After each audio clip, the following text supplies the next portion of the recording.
Cities performed at the Boston Comedy Festival. Put your hands up right now for Peter Lou. Peter Lou, everybody.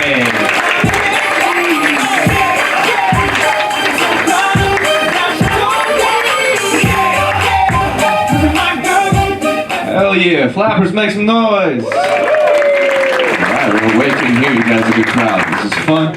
I just came in from Boston, guys. That's right, I'm from Boston. Thank you. I know it's hard to tell because I don't talk with a speech impediment. But I live in Boston now, but originally I was actually born in China, guys. I was born, pristine, pollution-free, and politically non-corrupt China. I gotta say that they're listening.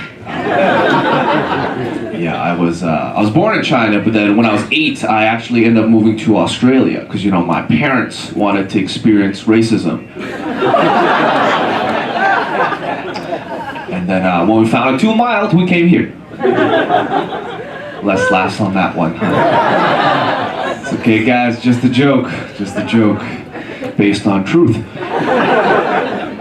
But yeah, from Australia, we ended up moving to New Zealand, and then from New Zealand to here. And when people find out that I've moved around a lot as a kid, they're usually like, military family. No, indecisive. But yeah, every time I travel, the TSA, they always think I'm in the military. I don't know what it is. I guess I just give off that vibe. Like, I don't know if it's my haircut, my demeanor, or my affinity for Asian prostitutes. 2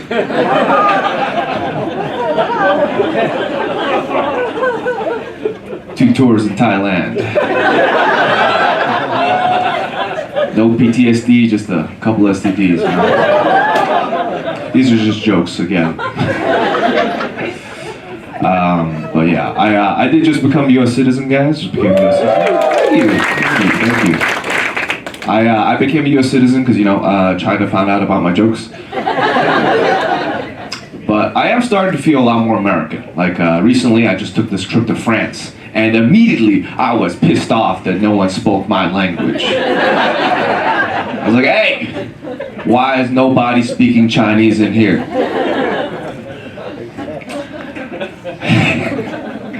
I've been learning Spanish, guys. I've been learning Spanish because, I want racists to be confused when I speak.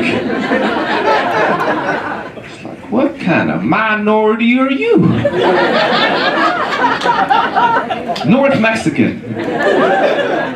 West of Guadalajara, east of Beijing. But yeah, I've been learning Spanish on Duolingo. And I'm like 200 days in, right? I'm feeling good, I'm excited. I go to Mexico, I find out my Spanish is not as good as I thought it was. When I had to progressively change my answer to the question, do you speak Spanish?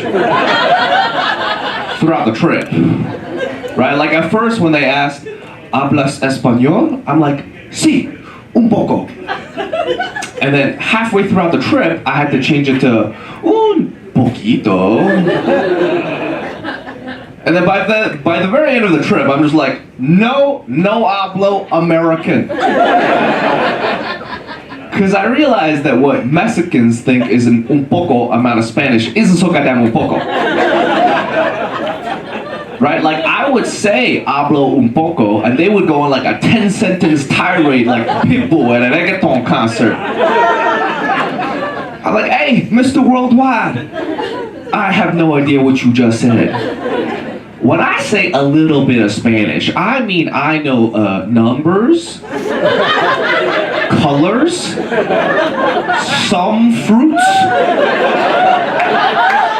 the chorus to Despacito,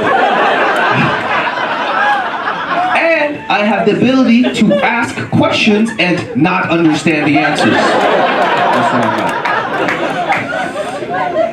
Yeah, I realized on that trip that like Duolingo, it doesn't teach you enough like conversational Spanish or like useful vocabulary. Like my friend came up to me and he was like, oh, how many days are you on Duolingo? I'm like, 200 days. He was like, oh, cool. What palabras have you learned? I'm like, what's a palabras? And he's like, words. Oh. They don't teach that in the first 200 days? We've been really focused on apples what color they are, and how many has Juan eaten? Tres. Juan ate tres manzanas rojas. Yeah. They don't teach you like conversational Spanish, but they also don't teach you any slang. Like the word that I learned for jacket in Spanish is chaqueta, right? Chaqueta. And then you go to Mexico, you find out that slang for to jerk off. Like, so I've just been going all these coat checks asking for hand jobs. That's what I've been doing. Luckily, you know, Miguel only charged me 100 pesos. His hands were very soft. All right, you guys have been great. My name is Pirlo. Enjoy the rest of your night.